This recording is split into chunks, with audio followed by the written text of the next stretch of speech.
তো hello guys, কেমন আছো তোমরা? আবারও চলে আসলাম নতুন একটা ভিডিও নিয়ে তোমাদের সকলকে মনোরঞ্জন দিতে। তো চলো শুরু করা যাক। তো হেই গাইস, দেখেছো অবশেষে আমাদের বাড়ির পাশে টিয়া পাখি চলে এসেছে। ও ভগবান, আমি কি খুশি। টিয়া পাখি ডাকো, বলো ময়না। আরে হ্যাঁ, এটাই তো মেয়েদের ভিতরে সব থেকে খারাপ লাগে, যেটা হচ্ছে মেয়েদের ন্যাকামো। কিছু মেয়ে ন্যাকামো করে ইন্টারনেটে ফেমাস হতে চাই, তো চলো তাদের ফেমাস করা যাক।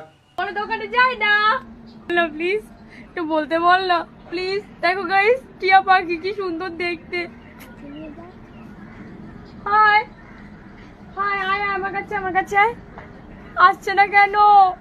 আয় না আয় না। আরে আরে কি বলছিস? আগে ওকে বাড়ি নিয়ে যা, ভালো মন্দ খাওয়া। কি বললাম আমি? ভালো মন্দ, মানে মন্দ না, ভালো ভালো ভালো ভালো খাওয়া, না শুধুমাত্র ভালো খাওয়া। হ্যাঁ তবেই তো। আর হ্যাঁ হ্যাঁ, দুধ খাওয়াতে ভুলবি না, কারণ পাখি কিন্তু ভেজিটেরিয়ান না। हुस्न तेरा तौबा तौबा तौबा तौबा।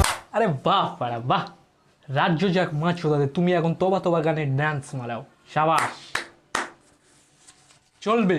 আসলে কি জানো, যে কোনো প্রার্থীকে ভোটে দাঁড়ানো করার আগে সবার প্রথমে ভাবা দরকার যে তোমরা কাকে ভোট দিচ্ছ, না তো এই ভোটের পরে, ভোট দেওয়ার পরে জিতিয়ে দেবে, আর তারপরে তবা তবা তবা তবা গানে ডান্স হবে। তো বুঝে গেছো নিশ্চয়ই, কথাটা মাথায় রাখবে। আজকে ভিডিও এখানেই শেষ করছি। ভিডিও যদি তোমাদের ভালো লাগে অবশ্যই একটা ছোট্ট লাইক করবে না, হ্যাঁ যারা যদি চ্যানেলে সাবস্ক্রাইব না করে থাকো অবশ্যই সাবস্ক্রাইব করে দেবেন। দেখা হচ্ছে আবার নতুন ভিডিও।